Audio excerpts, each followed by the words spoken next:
Empezamos una nueva emisión de Café Mercosur, este espacio en el que nos proponemos analizar la realidad de los países de la región con un foco en los aspectos jurídicos. Y hoy vamos a hablar un poco de lo que está pasando en Argentina, ¿no? Lógicamente, pero también lo que está pasando en Perú, un poco en México, y ahora también esta nueva, digamos, no sé si decirlo, esta descubierta, esta revelación que ha pasado de que Milei ha gastado $350.000 en lo que sería una especie de cruzada mediática contra el comunismo en América Latina, junto con Donald Trump, como si no tuviera dinero Donald Trump, y el Hernández, el expresidente de Honduras, 2 veces condenado por narcotráfico. Pequeñas cosas, ¿no, Osvaldo? Pavadita de gente, ¿no?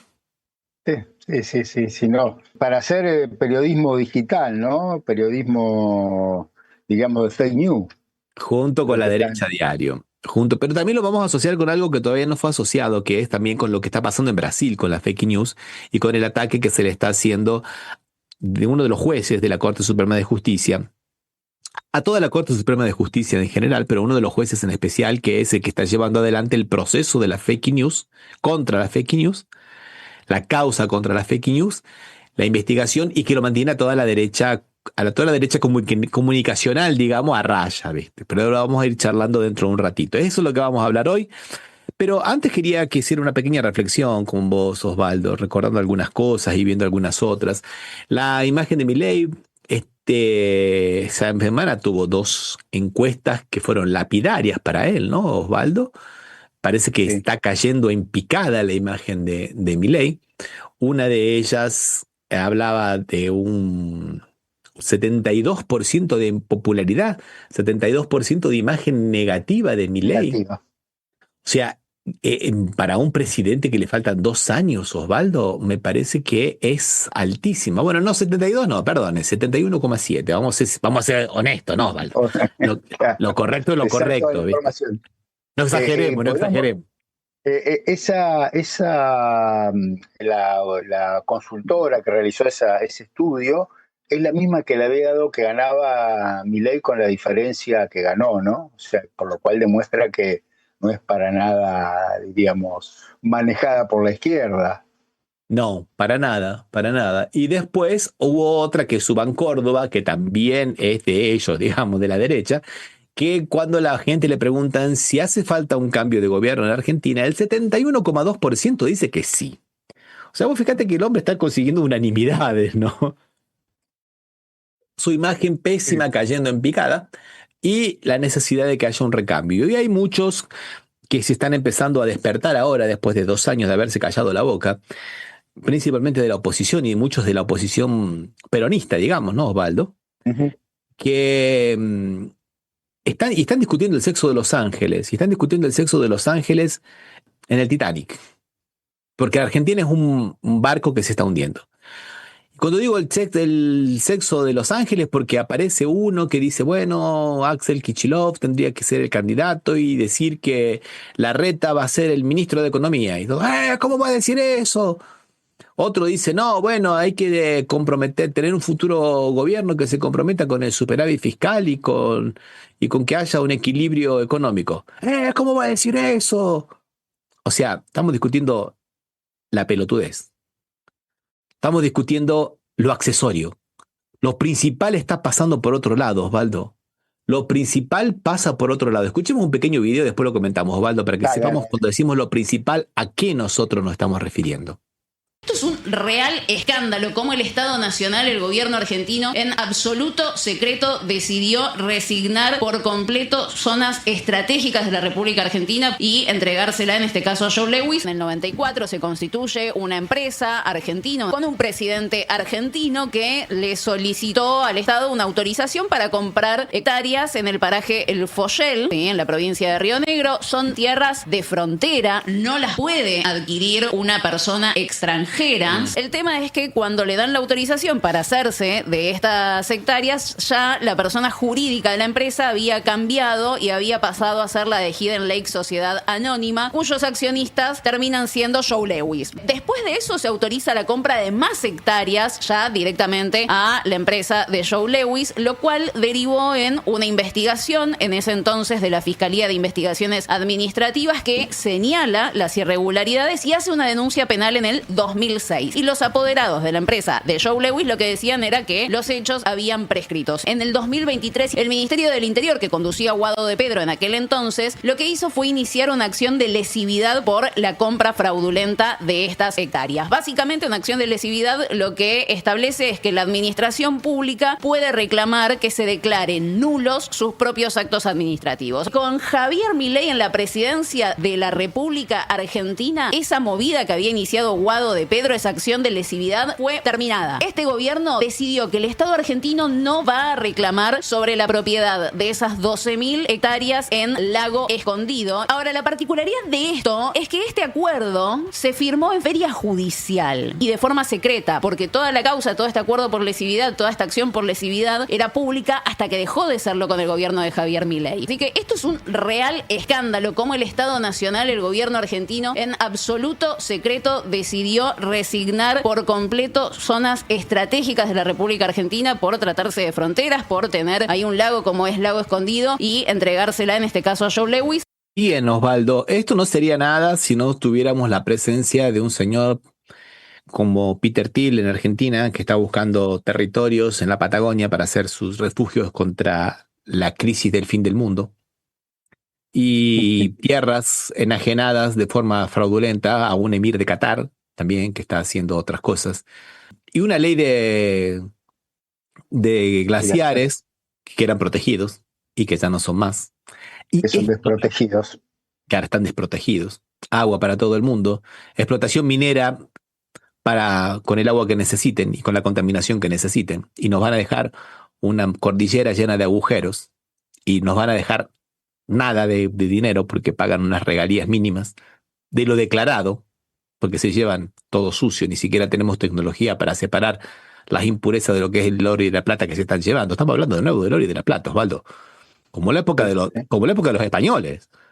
El segundo saqueo.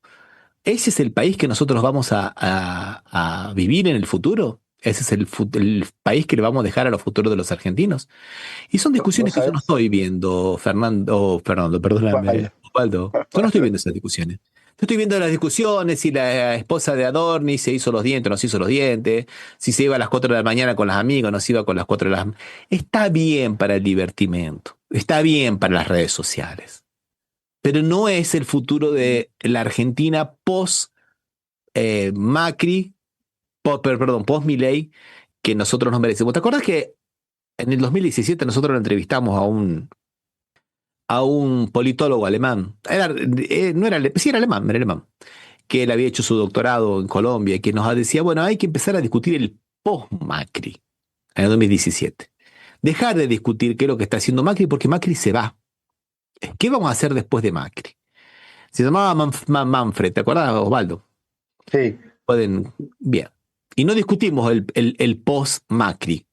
No se discutió el post-Macri.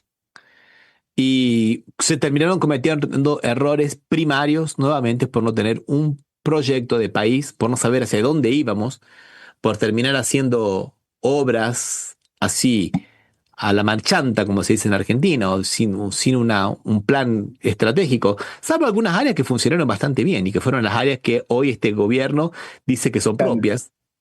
Milei no se saca el uniforme de YPF, por ejemplo. Y otras que desarmaron también, otras que este gobierno que andaban bien y desarmaron. ARSAT lo desarmaron, la Comisión Nacional de Energía Atómica se desarmó, CONICET se desarmó, INTI se desarmó. O sea, todas las cosas que servían para un futuro mejor, para un país no primario, son las que este gobierno se encargó especialmente en destruir, ¿no? Porque creo que ni siquiera desarmó, sino que su objetivo fue destruirla. Y eso creo que también es muy grave. Y creo de todas maneras, yo te voy a decir una cosa, yo creo que la discusión no pasa hoy por hoy si los propios son buenos o son malos. Yo creo que la discusión pasa que tiene que irse Milei, y eso es lo que tiene que quedar claro. Porque si no queda claro, va a terminar ganando el nuevo Milei, ¿eh? No seas a veces, no creas que las encuestas esa marca un destino manifiesto. Yo No, creo que si no actuamos en función de que el enemigo real es Milei y contra él tenemos que ir con un proyecto, por supuesto, porque tampoco vamos a convencer a nadie si no hay proyecto. Perdón, no nosotros, los que le toque, a los que le toque. No vamos a convencer, sin proyecto no se va a convencer a nadie, que es saber el post-mileísmo, que cada vez está más complicado porque cada vez la destrucción es mayor, lo que se está viendo. yo concuerdo con vos totalmente. Hablábamos antes con Sergio Rossi, antes de las elecciones de octubre, y De Sergio octubre, Rossi sí. estaba muy entusiasmado porque Milei estaba muy bajo en las encuestas, y yo le decía, mira, le digo, está bien eso, pero me parece que falta la parte de la propuesta nuestra. Yo estoy un poco Sí. pesimista, le decía, porque ¿qué estamos proponiendo? Aparte, sí, Milei es el caos, ¿y qué proponemos nosotros? ¿Qué es lo que le estamos diciendo al comerciante que está casi cerrando las puertas? Le vamos a decir que va a haber una moratoria en los alquileres, le vamos a decir que va a haber una ayuda, créditos blandos por el Banco Central para que él pueda... ¿Qué le estamos ofreciendo nosotros? También a las legislativas, pero algo tenés que decir. No podés solamente militar la contra.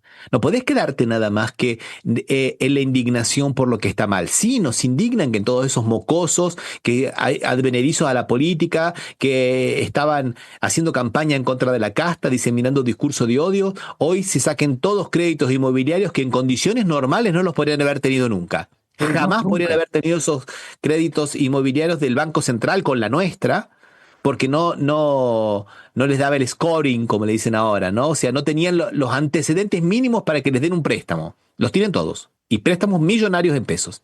Está bien. Indignémonos con eso. Pero ¿qué estamos pensando para el procrear?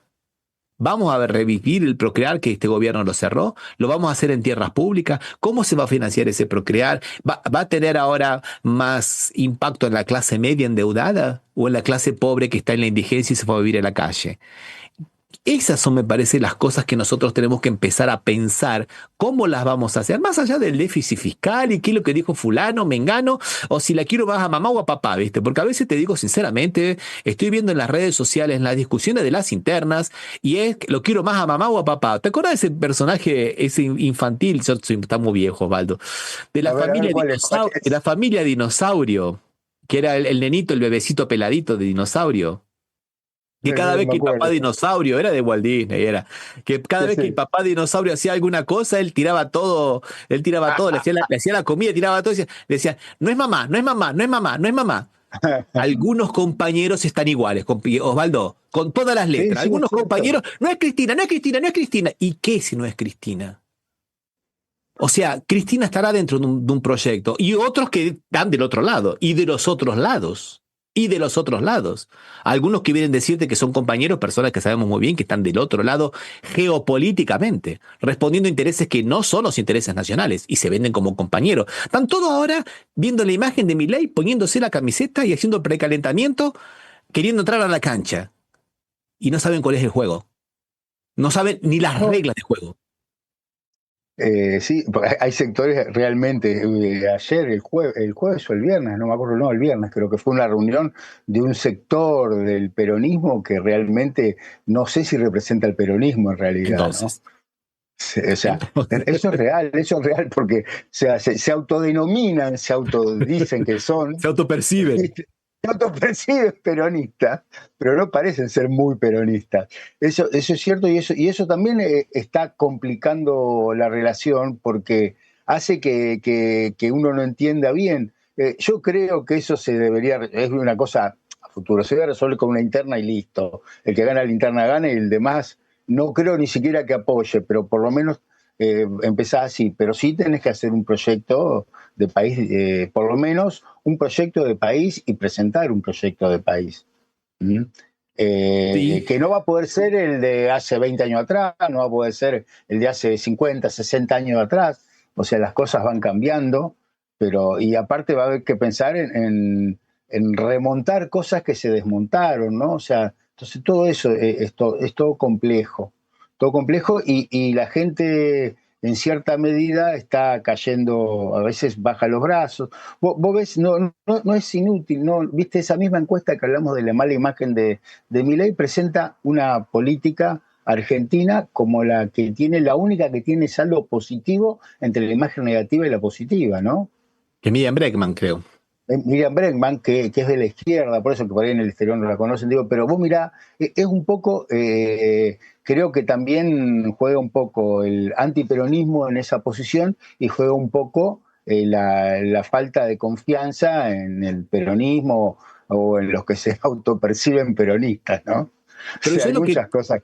Lo que yo creo, Osvaldo, es que de nuevo, como sociedad, acá viene una crítica como sociedad, estamos pelotudeando y mirando lo accesorio y no mirando lo principal.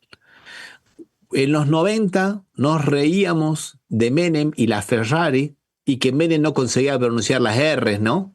Y que no, que decía, ¿cómo es que decía?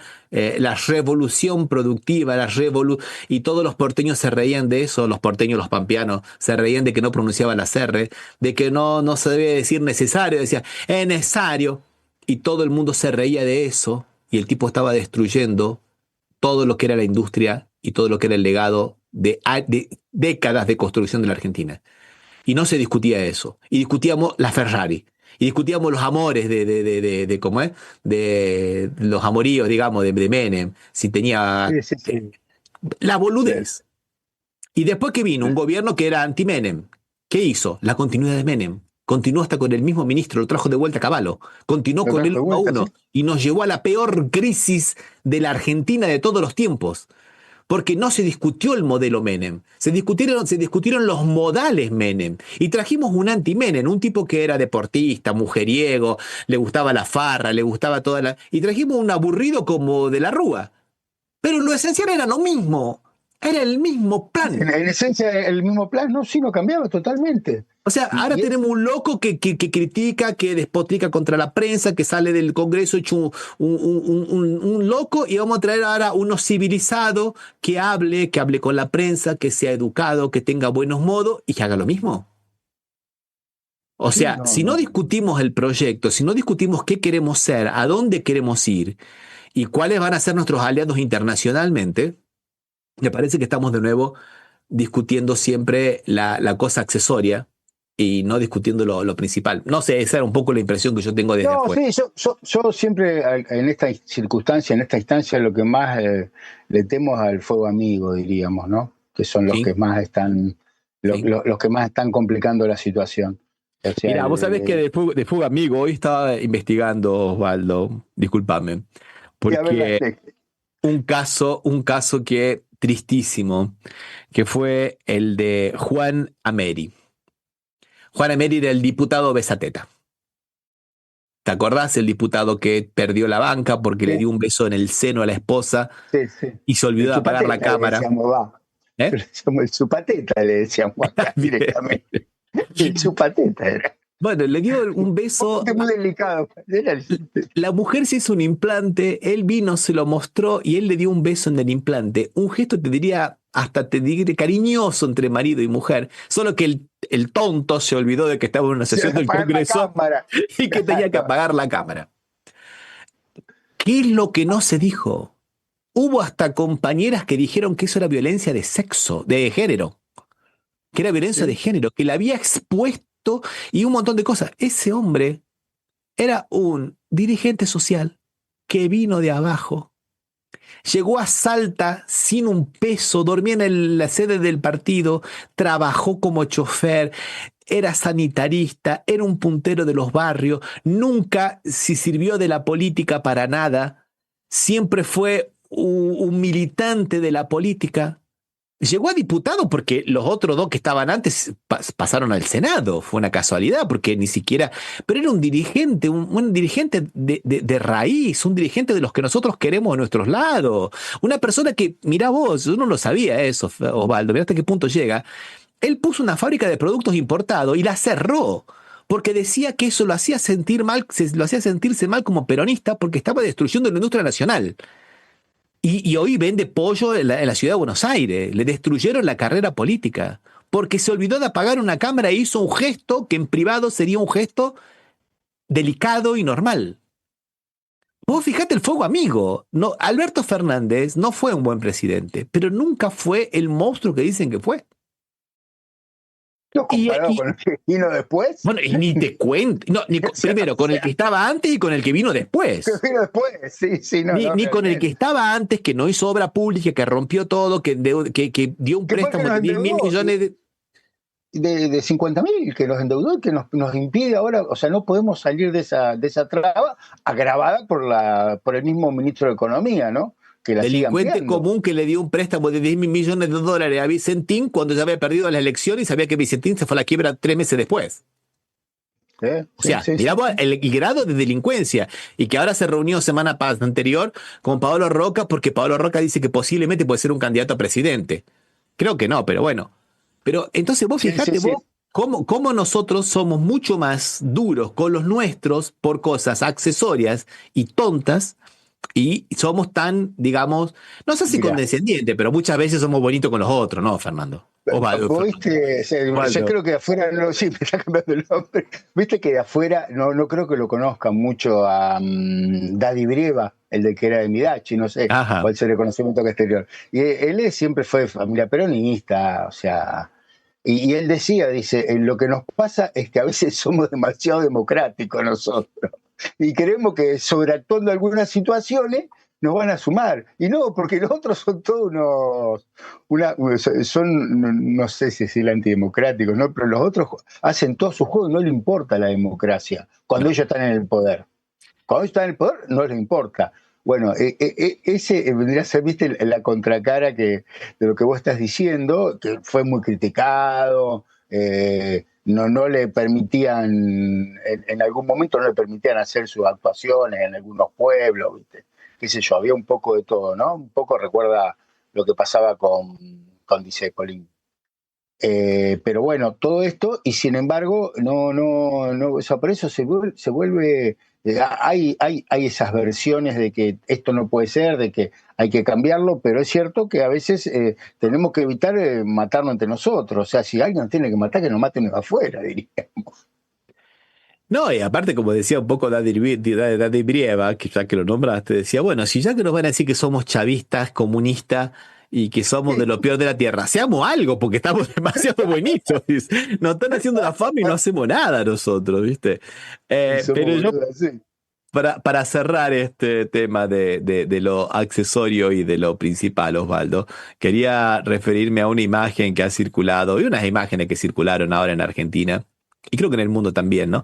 Y son la de este tonto que tenemos como presidente en Argentina llamado Milei, que se fue a hacer unos videitos tipo Forrest Gump, que era esa película, ¿viste? Top Gun. Ese Top Gun, en el Nimitz, en el portaaviones Nimitz, vestido con una cara de terror que tenía, ¿no? El hombre. Y acá lo principal no es que Milei esté en ese portaaviones. Es por qué ese portaaviones está en la Argentina si no tuvo... Está en la Argentina. No tiene autorización y lo tiene que hacer el Congreso. Lo dice expresamente la Constitución Nacional. Es una violación directa y nadie dice... Vos sabés que, ni me acuerdo cuál es el nombre, escuché una periodista que está en Casa de Gobierno y que no es o sea, de Milei, diríamos. Decía, no, porque fue por necesidad de urgencia. ¿Qué necesidad de urgencia? Si eso contra la Constitución, que sin autorización del Congreso ingrese el ejército, o otro ejército de cualquier país, no es solo un Nimitz, o puede ser de un barco de China, un barco de donde sea, sin autorización del Congreso no puede ingresar. Es una violación a nuestra soberanía y nadie dice nada. ¿Viste? Esas cosas son... Sí. No sé, vos sí que estuvo en todo el mundo esta foto así espantosa. Y anduvo paseando por el mundo como anduvo paseando la otra, que es cuando él fue a conmemorar el Día de la Independencia, también bailando en Israel. Sí. Y como Milei, lamentablemente, es una figura también en el mundo que es mezcla de, digamos, mamarracho, una mezcla de de esperpento, pero que también es funcional a ciertos sectores de la política también. Entonces, primero para demostrar, bueno, nosotros por lo menos no tenemos a un Milei, y muchas veces sí hay un Milei. Hay muchos países que tienen Milei, te digo Todos los sinceramente. países tienen un Milei, todos los países tienen algún Milei dando vueltas. Te digo la verdad, yo miro lo que está pasando en Alemania con Starm, con el primer ministro, y es de terror, ¿viste? Y veo lo que pasa con Starmer en Inglaterra y digo, a la miércoles, solo falta que baile nomás. Y cuando teníamos al otro que tenía antes, bueno, había cada Mileis ahí, ¿viste? Sí. Complicado, ¿viste? Complicado. Entonces, pero hay algunos, ¿viste? Que les viene bien. Bueno, nosotros por lo menos no tenemos a Milei, pero entre Milei y Trump te digo que la diferencia No, está siendo cada vez mínima, ¿eh? Son mínimas, cada vez más chiquitas. O sea, cada vez Trump, cada día que pasa, se parece más a Milei. Trump. Sí, Cada vez se pasa, cada vez, o sea, vos ya no notás quién es uno y quién es otro, ¿no? ¿Cómo desvarían? ¿Cómo desvarían los dos? Sí. Solo que Trump tiene 80 y pico de años, Milei es jovencito, tiene menos de 65, creo, Milei. Y ya desvaría No sé, peor que Trump, ¿viste? No puede mantener un discurso que siga una línea. No pueden seguir. El último discurso que dio, que no sé dónde fue, que creo que fue el jueves, después de lo de Adorni en el Congreso, que el bochorno de Adorni en el Congreso, era una cosa de loco. Hacía unos saltos, digamos, impresionantes para alguien que tiene que tener un discurso y mantener una línea. Lo mismo que Trump. El famoso, en ese mismo discurso fue los huevos revueltos con mermelada, ¿no? Sí. Dice, si se come huevo revuelto, ¿quién le va a poner mermelada a los huevos revueltos? No sé. Nadie entendió cuál fue la figura, porque aparte la dijo mal, como todo lo que dice mal, como todo lo entiende mal, ¿no? Como te acordás cuando la otra semana fue que él se ataba al palo para evitar escuchar el canto de Siré, para no escuchar el canto. No, se ató para escucharlo, infeliz, ¿no? No, para no escucharlo, era para escucharlo y resistirse, digamos. Y resistirse, pero no para no escucharlo. Los que no escuchaban se ponían cera en las orejas y eran los otros los que mandaban el barco. No, realmente sí es cierto, o sea, y Trump cada vez más parecido a eso está. Sí, inclusive hoy estaba... ¿No? Que en Estados Unidos que está medio que creen que no está bien de la saviola y que habría que meterle una... Sí.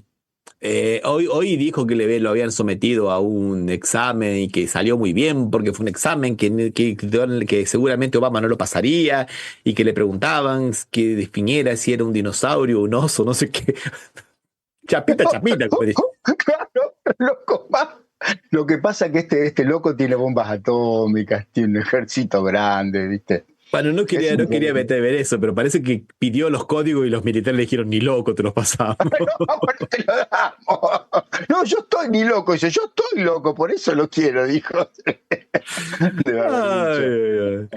Y ahora vamos a ver cómo se están juntando en esos cruzados, en esa locura. Pero antes de eso, quería dos cositas, Osvaldo, para terminar tema introductorio. Uno de ellos, bueno, una de las imágenes de la cultura argentina, la cultura popular argentina, ¿no? Porque cuando hablamos de cultura, todo el mundo te salta enseguida Borges, ¿no? Lógicamente. Sí. Pero cuando hablamos de la cultura popular, hablamos de Mafalda.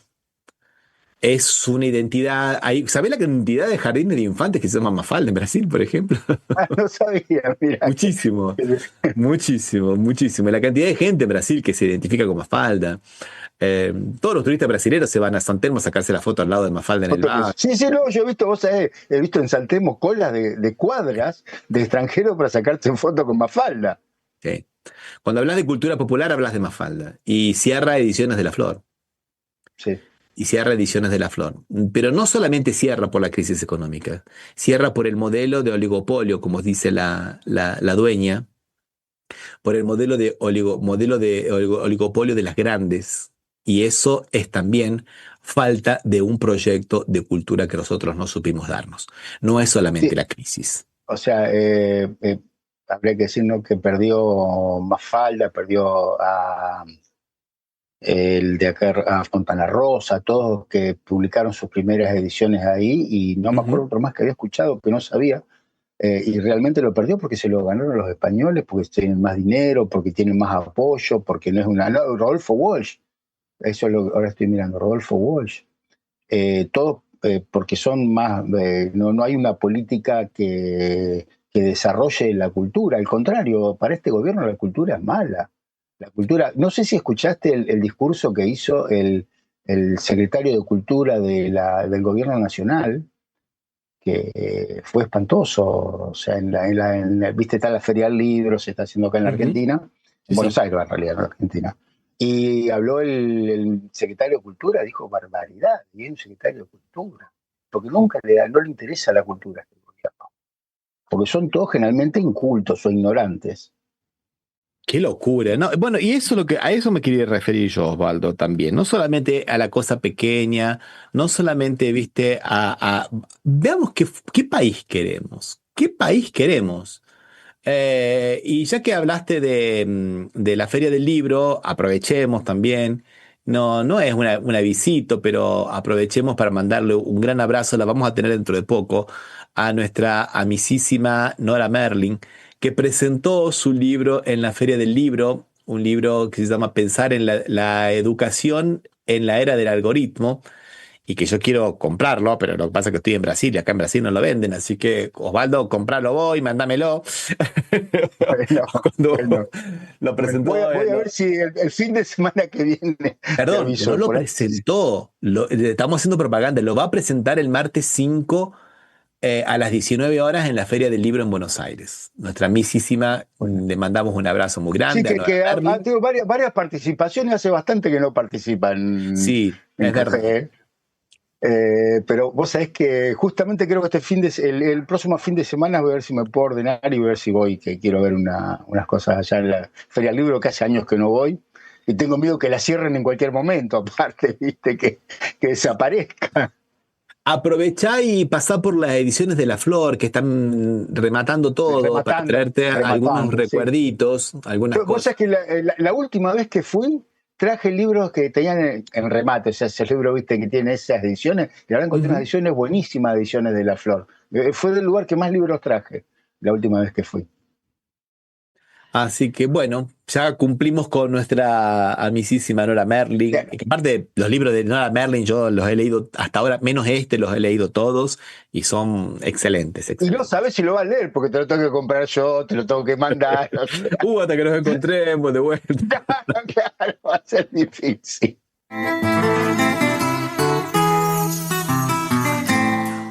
Bueno, y vamos a ver entonces, Osvaldo, qué está pasando ahora un poco con esta cruzada de estos personajes que tenemos, ¿no? De Milei y de Donald Trump, pero también de Hernández, ¿no? El dos veces presidente de Honduras, condenado a 45 años en Estados Unidos por narcotráfico, pero que Donald Trump dijo que había sido un poco excesiva la justicia. Claro, fueron muy exagerados, la verdad. No, Y lo no, indultó, ¿viste? Él decidió indultarlo. claro, ¿qué vamos a hacer? Lo vamos a dejar así nomás, pobre tipo. ¿Viste? Y ahora han aparecido algunos audios que son un poco, digamos, comprometedores del propio Hernández, ¿no? Osvaldo, que Sí, están hablando de alguna manera. que incluyen a algunos presidentes de Latinoamérica o algún presidente de Ah, Latinoamérica. usted ha dado en el clavo. Escuchemos uno de los audios que han aparecido, Osvaldo. Dale, ponelo, sí, buenísimo. Necesito por favor que me manden a la cuenta de Rosales unos $150,000, por favor, porque aquí vamos a rentar un apartamento y hoy vamos a montar una oficina para poner una unidad de periodismo digital. Me lo va a manejar alguien más de aquí, del equipo del presidente de Estados Unidos. Bueno, él es de los republicanos que nos están colaborando. Nos van a montar un sitio de noticias donde van a sacar unos datos importantes sobre Manuel Zelaya y Xiomara Castro, que voy a transferir desde una cuenta de un amigo, a ver si te lo pueden entregar en efectivo, pero explícame qué vamos a hacer con eso, qué ganamos. Vamos a montar una célula, presidente, desde aquí, desde Estados Unidos, informativa, para que no nos rastreen ahí en Honduras. Va a ser como un sitio de noticias latinoamericanas. Estuve en una llamada con el presidente Javier Milei y fue exitosa. muy buena. Y yo creo que en este punto podemos hacer cosas grandes para toda Latinoamérica. Se vienen unos expedientes contra México, se vienen unos expedientes contra Colombia, y lo más importante, contra Honduras, en este caso contra la familia Zelaya. También creo yo que necesitas un poco más de dinerito para vos. Entonces te vamos a mandar otros 150,000 y así vos podés sobrevivir un poco más allá. Vamos a sacarlo de INSEP.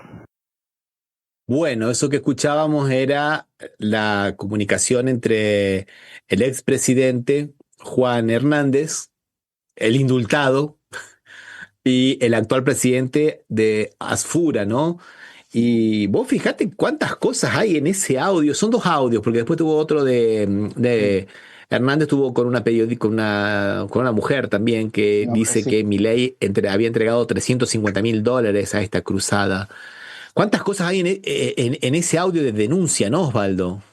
Y cómo, qué lejos que queda esa parte, no hay plata, que decía que suele repetir Milei, para darle $350,000 a estos atorrantes tiene, ¿no? Porque no son más que delincuentes, ¿no? Hernández es un delincuente, un narcotraficante. Sí, y para cosas que son, digamos, de delito, meterse en las políticas interiores de los otros países, que son actos de injerencismo, que son delitos. Bueno, te puedes meter en los aspectos internos de los políticos de otro país. Eso viola el principio de la autonomía de los países básico de las Naciones Unidas. O sea, no estamos hablando acá, bueno, sí, ustedes están con el libro ahí de Luke, ahí, bueno, no sé. No, estamos hablando del principio básico de la convivencia internacional. O sea, vamos a armar un medio digital como todos los medios que se armaron, así como... Y estamos hablando también, Osvaldo, ya que hablamos de los medios digitales, de La Derecha Diario, del señor Cerimedo, que se metió en las elecciones en Brasil a decir que ellos tenían la prueba, haciendo una live cuando Bolsonaro estaba parando el país y obstruyendo todas las carreteras, creando un caos en el país, diciendo que ellos tenían la prueba de que hubo fraudes en las elecciones de Brasil. No consiguieron probar el fraude, pero sí consiguieron poner la tesis que tenía un sector del gobierno de Bolsonaro en su momento, que tenía que entregar el gobierno, ya había perdido las elecciones a Lula, que era la tesis del Gatti, que era un hacker que lo mandaron a invadir el sistema de la justicia electoral y no consiguió entrar en el sistema. Y él, claro, cobró por eso, ¿no? Carla Zambelli, la diputada que está presa ahora en Italia, que la van a traer de vuelta a Brasil, y le pagó a este Walter Del Gatti, y que le dijo, bueno, no tenemos prueba de que hubo fraude, pero tampoco tenemos pruebas de que no hubo fraude. Se les encantó la tesis. O sea, no hubo delito, pero nada dice que no hubo delito. O sea, no, el no delito no se prueba. Lo que se prueba es el delito. Él me hace acordar exactamente lo mismo que pasó con Nisman. Bueno, no probaron que hubo suicidio. El suicidio no se prueba. Es por descarte. ¿Hay homicidio o suicidio? Lo que se prueba es el homicidio. ¿Consiguieron probar homicidio? No. Entonces no hay homicidio. Entonces Cristina no mandó a matar a nadie si no hay homicidio. A ver qué parte no se entiende. Bueno, pero no se pudo probar que fue un suicidio porque no se prueba el suicidio. Lo que se prueba es el delito. El suicidio no es delito, salvo el favorecimiento del delito. Entonces, esto invierte en todo lo que es la teoría penal desde Roma para acá, Osvaldo. Sí, aparte, no se puede probar lo que no pasó. ¡Claro! Se dice, no pasó, no robaron. ¿Cómo? O sea, entonces no hay robo si no robaron, si no se probó que robaron, no hay robo. No, es rarísimo. Sí, bueno, pero estamos acostumbrados ya a estas disquisiciones que tiene la derecha, Ramiro. Diario, bueno. La derecha diario. La derecha diario. Y ese es el que ese Cerimedo es el que le va a dar con todas esas armas, esas, digamos, armas, no iba a decir armas, son las falacias, con estas falacias creadas, con estos artilugios discursivos, con estas patrañas, para decir la verdad, Osvaldo, retórica, herramientas para que vayan contra gobiernos populares, de Claudia Sheinbaum, 70% de aprobación en México, contra Petro, que termina el mandato ahora y que todo indica que su candidato, si no pasa nada, porque la verdad que la situación en Colombia se la están embarrando bastante con la nueva insurgencia de hechos de terrorismo, que empiezan a aparecer células que no se sabe de dónde, para crear el caos y la teoría, ¿viste, Osvaldo? La izquierda no sabe mantener el orden, tiene que venir la derecha para poner el orden de los falsos positivos, ¿no, Osvaldo? Que ya se calcula que son más de 7.600. Aclaramos de vuelta, estamos hablando de Colombia. Los falsos positivos eran en el gobierno de Uribe, otra vez más hay que repetirlo por las dudas, cuando el Estado le pagaba a los militares por cada terrorista batido. Y estos tipos, estos canallas, estos milicos colombianos canallas, pusilánimes, a cualquiera, les ponían un uniforme, a veces nuevito, recién salido de la fábrica, y decían, acá está, este era un terrorista. Y a veces era gente en situación de calle, a veces era jóvenes que tomaban en las calles, y fueron 6.800 falsos positivos, 6.800 personas que están comprobadamente que no eran terroristas y que fueron asesinadas por el Estado, y el Estado todavía les pagó recompensa a esos asesinos, como en la época del Far West, ¿te acordás, Osvaldo? Buscado, recompensa tanto, ¿viste? Les pagó recompensa para matar gente que no tenía nada que ver. Primero que tampoco si fueran terroristas sería el método. Pero además ni siquiera eran terroristas. Perdón. Sí, o sea, sí, no, tenés razón. Pero bueno, sí, eso pasaba, es volver al siglo XIX, ¿no? Acá en la Argentina también pasaba, cuando le tenía que entregar las orejas de cuántos indios habían matado, ¿no? Y entregaban orejas nomás y le pagaban, ¿no? O sea, esas políticas que parece que ya tendrían que haber caído en desuso, en desuetudo, ¿no? Al contrario, siguen manteniéndose en estos gobiernos, estas revoluciones que se hacen para volver al pasado, ¿no? Revoluciones conservadoras. Pero bueno, es así y bueno, y ves cómo se están moviendo con tanto dinero y lo que va a pasar ahora cuando se vengan las elecciones en Brasil, Ramiro. Bueno, ahí quería llegar al lado brasilero también, que hay una cuestión bastante grave. Gracias, Osvaldo, porque justamente quería ir al lado a lo que está pasando en Brasil. Que hay un ataque tan grande contra Lula, tan grande esta semana, y principalmente no contra Lula. Vos fijate, Osvaldo, el principal blanco de la derecha en este momento es el juez Alexandre de Moraes. Alexandre de Moraes es un juez de derecha, pero que hace cumplir la ley, nada más, hace cumplir la ley. Y él hace un tiempo atrás hizo la causa, la investigación, el proceso llamado de la fake news. Con eso mantiene a raya a todo el dispositivo de fake news de la derecha.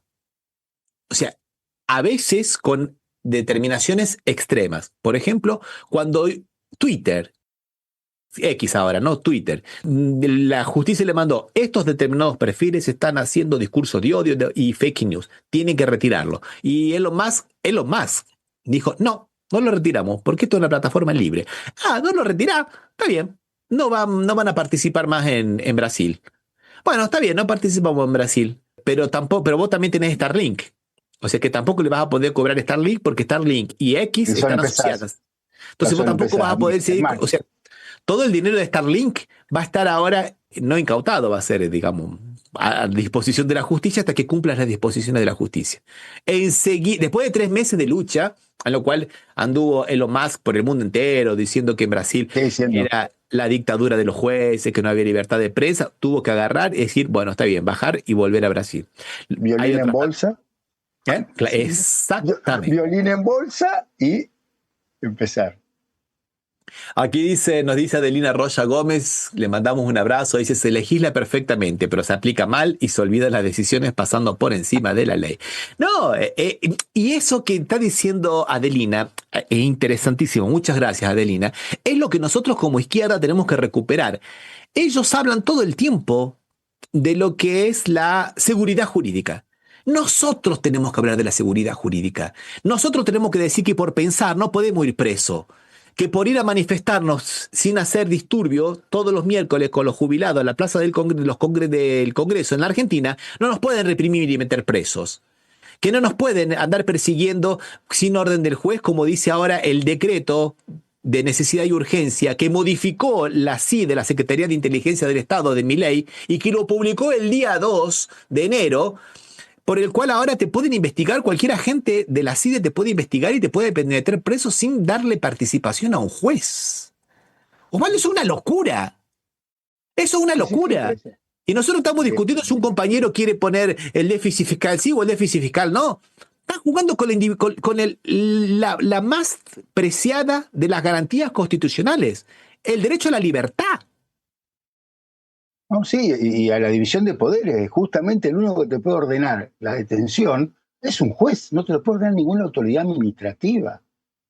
O sea, la excepción, que tampoco es detención, sino retenerlo hasta que se averigua si es en flagrancia, pero si no, nadie puede ordenar la detención de una persona si no hay orden de un juez. Y viene de 1400 esto, no de ahora. No, de antes, mira, te digo, viene de antes. Mira, el habeas corpus creado por los romanos, el habeas corpus, a ver mi cuerpo, ¿dónde está mi cuerpo?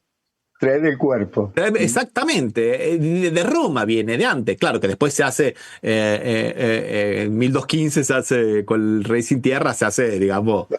La imposibilidad se le impone el rey. Si no el rey sin tierra, no tenés tierra, bueno, dámele. Entonces venga la libertad. Dame la ley entonces. No, pero es verdad, Osvaldo, pero es verdad, pero estamos regalando palabras, estamos regalando conceptos que nosotros tenemos que rediscutirlos. La seguridad jurídica es la posibilidad de vos tener tu vida sin que te metan preso arbitrariamente. Eso es básico. Tenemos que volver a recuperar eso en América Latina. Sí, Ramiro, y por otro lado te voy a decir que lo que sí están protegiendo a mano partida es la propiedad privada. Eso sí es intocable. Es decir, la propiedad privada es intocable. ¿Cómo es la escala de valores? ¿Cuál es el principal bien jurídico protegido si no es la vida y la libertad? Lo demás todo puede ser resumido en que no puede atacarse si vos para controlar la propiedad tenés que matar gente, no te lo va a permitir nunca nuestro derecho. No. Porque el bien jurídico protegido principal es la vida y la seguridad y la salud y la libertad de las personas.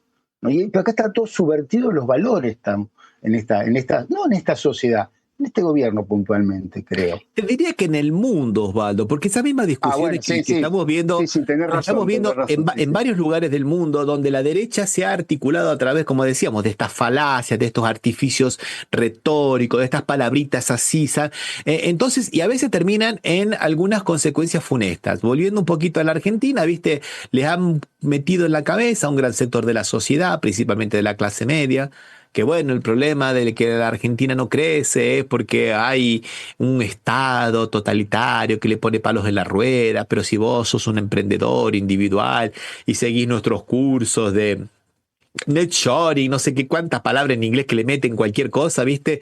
Te va a ir bien. Y terminaron votándolo a Milei para que les vaya mejor. Y hoy, sinceramente... Les está yendo peor. A todos nos está yendo peor. Mira lo que le pasa a los emprendedores en Argentina, Osvaldo. Vamos a cerrar el local de Lola Mole. Vamos a cerrar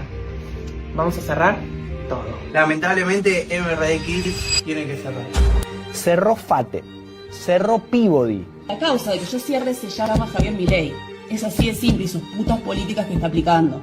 Llegó diciembre de 2025. Las marcas con las que trabajábamos pasaron a importar. Y no tuvimos más opción que cerrar nuestra fábrica. Una decisión horrible. Para estar así con el negocio que da pérdida, preferimos hacer un paso al costado y cerrar. Cerró Pampac de Tucumán. Esto tuyo. Como el culo.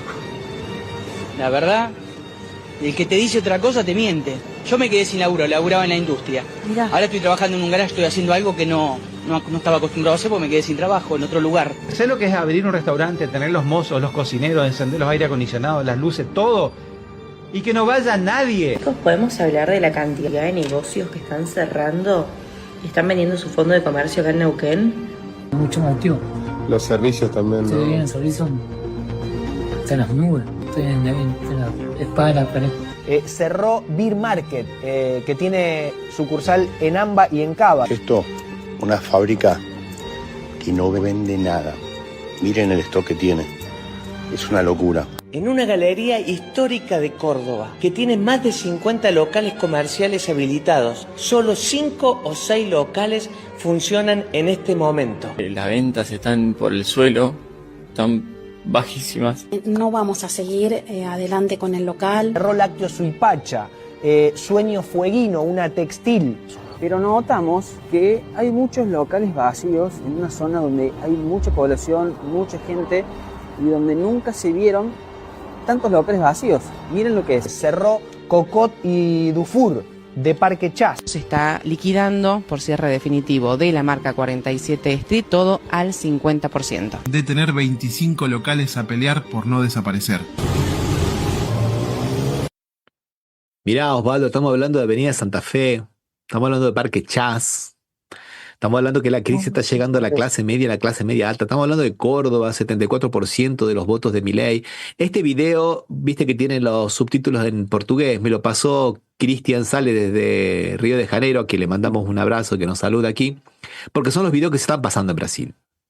Y para que se entienda la realidad que está pasando en la Argentina. Y toda esta gente que tenía una muy buena intención, que creyó en una teoría equivocada, con la cual no supimos dialogar, que no supimos explicarle una cosa que es básica. Tu impulso individual es muy importante, es fundamental. Pero si no hay un país que crezca, no hay un país que tenga un pequeño, por lo menos, principio de desarrollo, tu discurso individual es nada. Es nada. Es como una quijotada querer ir contra los molinos de viento. No es nada. Como decía, ¿te acordás que lo conociste, mi cuñado, un gran capitalista, ¿no? Terrible capitalista, decía, no quiero que me den, póngame donde haya, decía él, hacía mal a propósito, ¿no? Entonces, hay que explicarle a esta gente que si no hay un país donde haya cómo crecer, tu impulso individual es nada. Sí, o sea, y indefectiblemente vas a fracasar.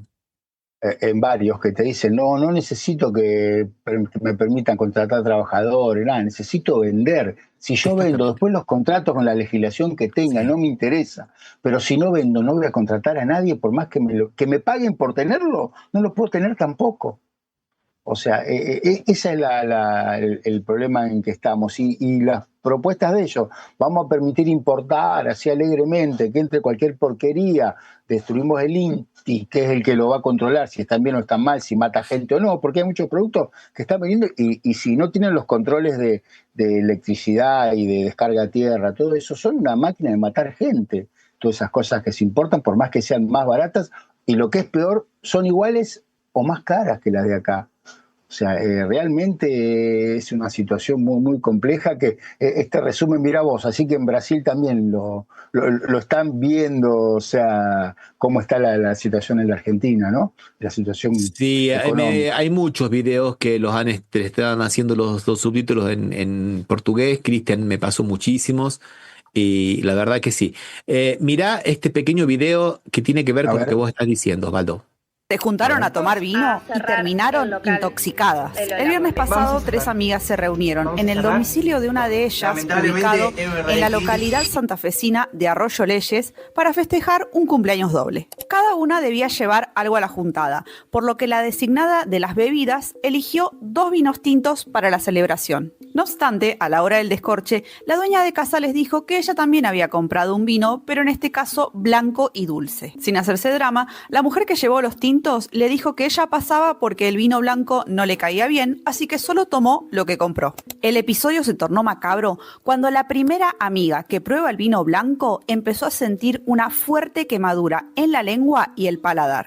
Ante esto, la segunda amiga también prueba el vino y lo escupe de inmediato al percibir la misma quemazón en la boca. La mujer que solo tomó el vino tinto en un momento pensó que se trataba de una joda de sus amigas, pero al ver que una de ellas empezó a largar espuma por la boca y a vomitar sangre, llamó enseguida a la policía y a emergencias. Ambas mujeres fueron derivadas a centros de salud, mientras que la policía secuestró uno de los vasos y la botella de vino en cuestión para su posterior análisis. Debido a lo confuso del caso, es que surgen 2 dudas principales. ¿En qué momento y con qué sustancia fue contaminado ese vino? Según trascendió, la botella tenía tapa rosca y habría sido abierta in situ en el cumpleaños, por lo que estaría descartada una manipulación maliciosa. Entonces, ¿la adulteración ocurrió en la bodega? Recordemos que en noviembre del año pasado se desregularon casi 1000 normas del INB, que es el organismo público encargado de verificar la inocuidad de los productos vínicos. O puede ser que los vasos hayan estado contaminados con algún componente químico, corrosivo y tóxico. Por el momento, todo es materia de investigación. Pero ahora quisiera leer tus comentarios. Bueno, Osvaldo, ¿vos te acordás cuando ocurrió esto en la Argentina de vino contaminado? Sí, en el gobierno del presidente que vos nombraste. El que hablaba, justamente como decía la Eres, que decía la Eres. Ese mismo fue. El de la Ferrari. El de la Ferrari. Comenzó el desmantelamiento del Estado. O sea, no es casualidad, esto es causalidad. Sí, lo mismo va a pasar ahora con el INTI. Todos esos productos importados que están llegando a la Argentina, ¿quién va a determinar la calidad? ¿Quién los controla que no sean riesgosos para el usuario? Y te voy a decir otra cosa que escuché que quieren sacar, vos lo viste acá en la Argentina, en Brasil creo que no lo vi, me parece, los hexágonos con lo que tiene cada producto. Bueno, parece que ya esa empresa famosa de Córdoba que produce caramelos y no sé qué otra empresa más. Está en Brasil también. Está en Brasil, que tiene mucho en Brasil, le van a sacar los hexágonos por cuestiones económicas. Que te puedo asegurar, yo que tengo una enfermedad de base que es diabético y yo miro con eso, ya sé qué tiene edulcorante, cuál tiene azúcar y lo resolvés. Si no, tenés que leer una letrita chiquita que es casi imposible. Y si le sacás eso, no sabés lo que consumís. Ya dejaste, no ves eso, no sabés qué consumís. Realmente es espantoso. Bueno, no podemos dejar de hablar de Argentina, ¿no, Valdo? Hicimos un círculo y volvimos a hablar de Argentina. Sí, tenés razón. Ay. Bueno, quería comentar dos cosas más o menos preocupantes. Una de ellas pasó en Brasil esta semana. Fueron dos noticias malas para el gobierno brasileño, pero principalmente para el pueblo brasilero, ¿no? Y una de ellas fue que no se aprobó la indicación de la nominación, digamos, de un juez de la Corte Suprema de Justicia de Lula, Mesías, un abogado. Esto no ocurrió nunca en 100 años de democracia en Brasil. ¿Qué pasó? ¿Cómo fue, Ramiro? La extrema derecha dijo que iba a aprobarlo y después no lo aprobó porque la extrema derecha está en un plan golpista, absolutamente golpista. Primeramente quieren tener más tratar de conseguir más senadores para que el año que viene iniciar un juicio político a los jueces de la Corte Suprema de Justicia, principalmente al juez Alexandre de Moraes, el mismo juez que tiene la causa contra la fake news. O sea, ese es el punto central, porque ellos quieren volver a tener piedra libre, tierra virgen, como lo hicieron desde el 2013 hasta el 2023. Es así. Como decía muy bien aquí Adelina, hay ley pero no se cumple. Cuando hay un juez que la hace cumplir como Alexandre de Moraes, lo critican tanto por derecha y por la izquierda tonta, la izquierda sonsa. Ay, ahora no se puede criticar a la Suprema Corte de Justicia. Siempre se puede, se debe cuestionar. Pero fíjate que no le sea funcional a la derecha. Fíjate a quiénes, en qué momento y por qué motivo. Y si no sos funcional a la derecha, como en este caso. Pero, viste, es como una ola, viste, la derecha te va creando una ola grande de la discursividad social y vienen algunos pícaros de izquierda queriendo surfear la onda, viste. Entonces se adhieren espontáneamente desde la izquierda para tener un clic o un dedito, un me gusta más, viste, o un clic más o un poquito más. Gente, ese es tu proyecto personal, tu proyecto como país tiene que ser otro, tiene que ser una mirada estratégica, no podés ser tan ingenuo o tan pusilánime, te diría yo, porque muchos de ellos no lo hacen por ingenuo, lo hacen, como te decía, por una cuestión de tener, a lo mejor, que las plataformas le paguen unos pesitos más por algunas visualizaciones más, porque esa es la verdad de muchos casos. Pero bueno, ese fue el primero de los casos. Ahora vamos a ver cómo se revierte eso. Falta un juez en la Corte Suprema de Justicia, son 11 jueces. Lula puede tranquilamente colocar otro, pero ya empiezan a aparecer las voces que van limitando las posibilidades de Lula. Uno dice, bueno, tienen que poner una mujer negra. Yo tengo una persona que haga justicia, te diría yo. Si esa persona es mujer, maravilloso. Si es mujer negra, mucho mejor, pero no puede ser un limitante. Claro, eso me recuerda a veces el comportamiento de la izquierda acá, que vos decías, ¿no? Que quizás si no es perfecto como yo lo quiero, lo voto en contra. Pero no todo lo perfecto a veces se puede, y a veces hay que hacer lo posible. O sea, si no hay ninguna mujer negra que tenga condiciones o que tenga la trayectoria, porque no sé cómo será ya con el tema de la justicia. Acá también, acá en la Corte Argentina no tiene ni una sola mujer, y acá en Santa Fe tiene una sola mujer la Corte. O sea, realmente no sé que no tiene, pero bueno, pero por lo menos que sea un juez probo y que haga justicia. No pidas que si no es negra y mujer no la votamos. Digo, ¿no? Como exageración. El tema un poco tiene que ver con lo que decía Adelina aquí, Osvaldo. No solamente que tenga saber jurídico, sino que tenga también los cojones y el suficiente tacto también, mucho tacto y mucha habilidad política para poder hacer cumplir la ley. Ese es un tema. Para hacer cumplir la ley. Porque te digo, vos mirás hasta que lo sueltan a Lula, acá hicieron lo que quisieron, la Corte Suprema hizo lo que quiso con la ley. Hizo lo que quiso con la ley. Menos mal que después algunos jueces se dieron vuelta, empezaron a ser un poco más apegados a la ley porque eso se les venía en contra. Algunos jueces se vendieron también, ¿no? Se vendieron en el sentido de que entregaron el dedo para no perder la mano. Me refiero específicamente, y esto lo podemos decir ahora, Osvaldo, al juez Fachín. El juez Fachín era el padrino de los procesos de Lavallato contra Lula. Era el padrino. Sí.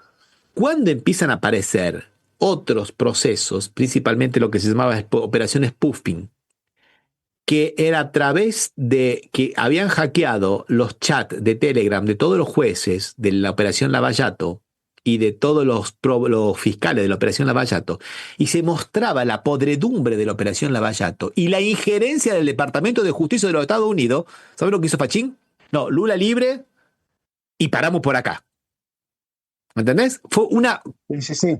Cubrieron todo, taparon todo. No fue la burguesía brasilera que lo salvó a Lula porque era muy malo Bolsonaro, como cree la mayoría de la izquierda tonta en Argentina. Taparon la operación Lavallato que venía desde el Departamento de Estado, que se venía haciendo desde el 2009 en Río de Janeiro, en el seminario Pontes. Esa es la verdad. Y lo hizo Fachín, el que hoy es el presidente del Supremo Tribunal Federal de Brasil, la Suprema Corte de Justicia. Esa es la verdad. Si nosotros estamos viendo siempre la historia color de rosa, ¡ay, qué linda que es la burguesía brasilera que tiene un proyecto nacional! Por eso lo sacó a Lula de la cárcel para que sea presidente, porque con Bolsonaro no les convenía. ¿Quién vendió esa mentira? ¿De dónde sacaron eso? Sigue siendo lo mismo de siempre, diciendo las mismas cosas de siempre y asociándose siempre a los mismos intereses transnacionales de siempre. Perdóname, Osvaldo. No, está bien. Aparte tenés que desahogarte con Brasil, ¿no? Que a veces, pero lo que pasa es que a veces me parece que... No, perdón, con Brasil y con las tonterías que se escuchan de Argentina cuando hablan de Brasil, porque vienen algunos que se vienen a pasar una semana acá a Camboriú y se vuelven especialistas en Brasil, ¿viste? Sí, ya conocen, ya saben todo, ya saben que son todos bolsonaristas, que Bolsonaro gana las elecciones. Hace 11 años que venimos hablando de Brasil, Osvaldo. Sí. Tal cual. Con los claros y oscuros, lo que hay acá también, ¿no? Con los claros y oscuros, porque es cierto, pero bueno. ¿Cuándo son las elecciones, Ramiro? En octubre. Acá nos dice, Alberto nos dice, vive el PIX. Y ya que estamos, para irnos con una buena, Osvaldo, vamos. Déjame ver si encuentro un video rápidamente que habla de la PIX histeria que tiene Estados Unidos con el sistema PIX. Gracias, Alberto. La verdad que nos ha mandado material toda la semana, Alberto, y ahora con esta ayuda a memoria, buenísimo, porque lo tenía programado, pero a ver si lo tengo. ¿Te olvidaste? Y no, la verdad que estuve muy al filo y aquí lo encontré. Aquí está. Noté. Aquí estaba. Escuchemos lo de la PIX histeria. Dale. Aquí. Arrancó la histeria con PIX, o mejor dicho, la Pixteria, y hasta aquí. La enésima ocasión en la que queda demostrado que a Estados Unidos le encanta la libre competencia, pero solo cuando ganan ellos. Empecemos por el principio. ¿Qué es eso de PIX y por qué ha creado tanto revuelo recientemente? Pix es un sistema de pagos instantáneos creado por el Banco Central de Brasil en 2020. Permite enviar dinero en segundos de manera sencilla y segura a través del celular. Al contrario que otras operadoras de este tipo, la aplicación no es privada, sino pública y está montada sobre una red estatal respaldada por la máxima autoridad financiera del país. El proyecto comenzó a gestarse en 2013 cuando la nación decidió poner algo de orden en el fragmentado y hasta cierto punto abusivo mercado de los pagos digitales, dominados para entonces por sistemas privados, la aplastante mayoría extranjeros. Ante ese riesgo para la soberanía, Brasil decidió que la infraestructura básica de pagos no podía quedar en manos de redes privadas con alcance global, manejadas desde otros países. Después de diseñar un sistema robusto y comenzar a implementarlo, el Estado brasilero aprovechó las herramientas legales aprobadas al respecto para convertir la aplicación en algo de amplia disponibilidad, obligando a las grandes entidades financieras del país a incluirlo en sus plataformas. Este empujón inicial, junto a la sencillez, seguridad de uso y menor coste, hizo que pronto Pix se convirtiera en uno de los favoritos de la ciudadanía brasilera. Al principio todo fueron halagos. El FMI, el Banco Mundial y hasta la Reserva Federal y Tesoro estadounidense alabaron las virtudes financieras y tecnológicas de la aplicación estatal brasilera. Sin embargo, como suele ocurrir cuando los éxitos los protagonizan quien se supone que no debería protagonizarlos, al rato empezaron las quejas desde Washington. Claro, porque mientras en Estados Unidos sintieron que Pix no era una competencia importante para sistemas de pago estadounidenses, todo bien. Tan simpáticos estos brasileros y su nuevo sistema de pago local. De todas formas, nunca nos superarán. Pero en cuanto grandes empresas estadounidenses empezaron a temer que serían desplazadas en el gigante sudamericano, comenzaron los murmullos primero y las pataletas después. En 2025, la justicia estadounidense abrió una investigación comercial contra Brasil, argumentando que Pix podría estar recibiendo trato preferente estatal y perjudicando a los proveedores privados estadounidenses. Y es que no se trata solo de Brasil, porque el verdadero miedo en Estados Unidos es que cunda el ejemplo y este tipo de sistemas de pago comiencen a surgir y fortalecerse masivamente por todo el mundo, tomando como modelo la aplicación brasilera. Y en consecuencia amenazando el cuasimonopolio estadounidense a nivel global.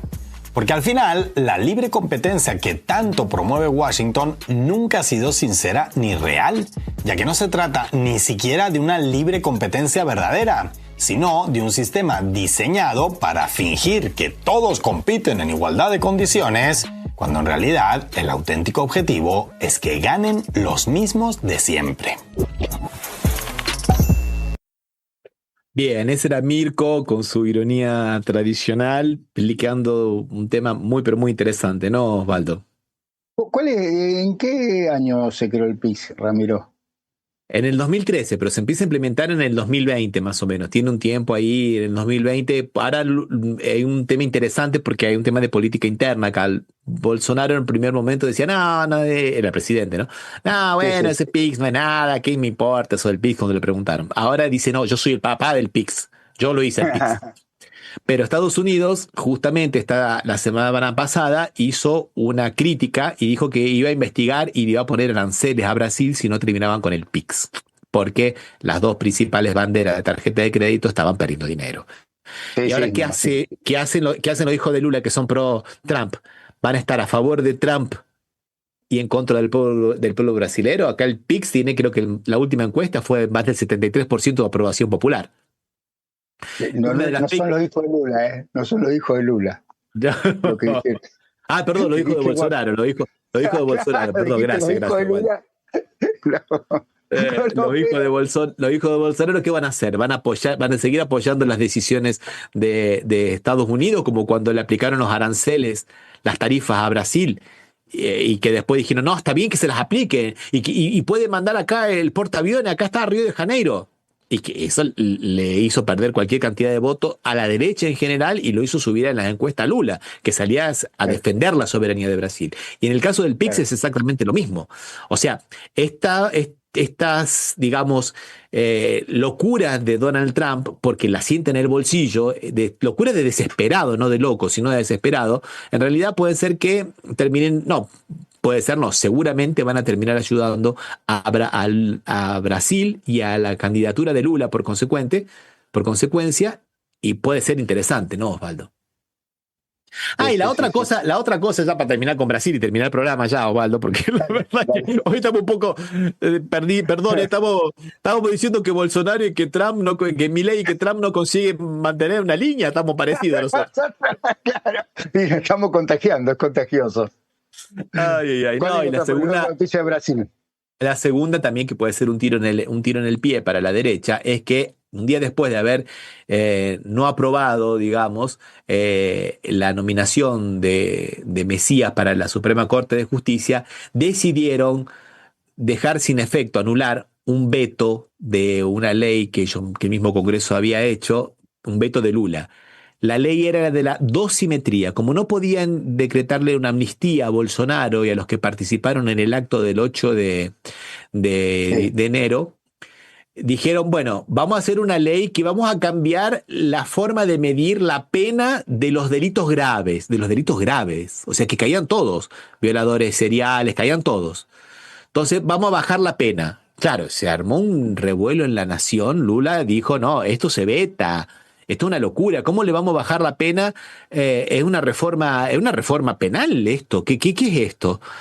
Y ahora inventaron de que, bueno, dejaron sin efecto parcialmente el veto de Lula. Entonces, todo lo que son los delitos aberrantes, digamos, los delitos, eso queda con la ley con el veto de Lula sirve y sigue la ley penal normal. Pero con relación a Bolsonaro y a los que participaron, no, ahí lo vetamos, esa parte la vetamos. No existe, digamos, anular parcialmente un veto. El veto dirigido, claro, un veto dirigido tiene. O sea, ¿cómo va a anular la parte de un veto? O sea, ¿por qué no legislaste bien y te apresuraste vos a querer darle una especie de semi-amnistía a Bolsonaro? ¿Lo hubiera pensado antes? Bueno, votaron esa aberración. Claro que Lula va a ir a la Suprema Corte de Justicia y lógicamente la Suprema Corte de Justicia, el Superior Tribunal Federal, Osvaldo, va a fallar conforme a derecho, porque ya es una payasada. Para que se hagan una idea, el Twitter, o la red X ahora, como se llama, es la más de derecha, ¿viste? Acá es de derecha y de derecha, y muy de derecha. Sin embargo, el principal hashtag, la principal frase repetida en todos es: el Congreso es enemigo del pueblo. Para que te hagas una idea vos, cómo hasta una red de derecha ha sido, digamos, perforada por este mensaje del Congreso que, bueno, hay otras cositas más que han andado pasando por Brasil, pero creo que le pedimos perdón a los peruanos que no dijimos nada de Perú. Pero no nos ha alcanzado el tiempo porque nos pasamos hablando de Argentina nosotros, ¿no, Osvaldo? Claro. Pues ya no va a haber noticia acá en la Argentina en cualquier momento, digo yo. No, ahora podemos hablar de Argentina. Viste que se levantó la restricción de que los periodistas en la Casa Rosada pueden volver el lunes a la Casa Rosada, con lo cual Argentina va a recuperar alguna de las posiciones, de las 11 posiciones en materia de libertad de prensa mundiales que perdió. Viste que cayó 11 puntos. Argentina, después de todos los ataques de Milei a la prensa. Bueno, ahora que van a poder volver a la Casa Rosada, quién sabe, Argentina puede escalar 1, 2 o 3 posiciones. Qué payasada. Sigue siendo lo mismo que no quieren pedir, queremos preguntar eso. Y bueno, Osvaldo, nos vemos la próxima semana. Esperemos que con menos problemas técnicos. Nos vemos. Dale.